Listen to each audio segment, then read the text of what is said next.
अस्सलाम वालेकुम नाज़रीन, मैं हूं आपका मेज़बान अमजद चौधरी। आप देख रहे हैं मंजरे हम।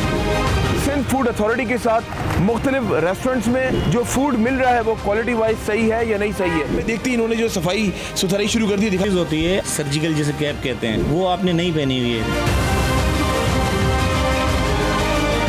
बहुत सारे ये पानी के खुल गए हैं। क्या ये SFA के लाइसेंस शुदा है, नहीं है? ये फंगस देख लें, फंगस लगा हुआ है। आप मट्टी देखें, ये तो मैंने हल्की सी भी उंगली मारी है, पूरा मट्टी से भरा हुआ है। 3 लाख रुपए का जुर्माना।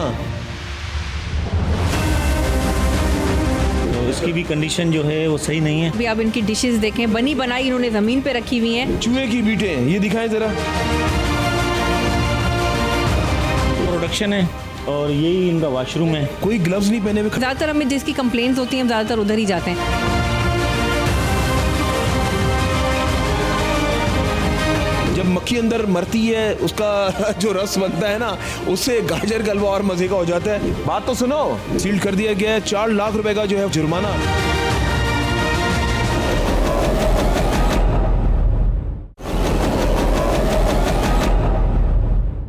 आप देख रहे हैं 5 न्यूज़।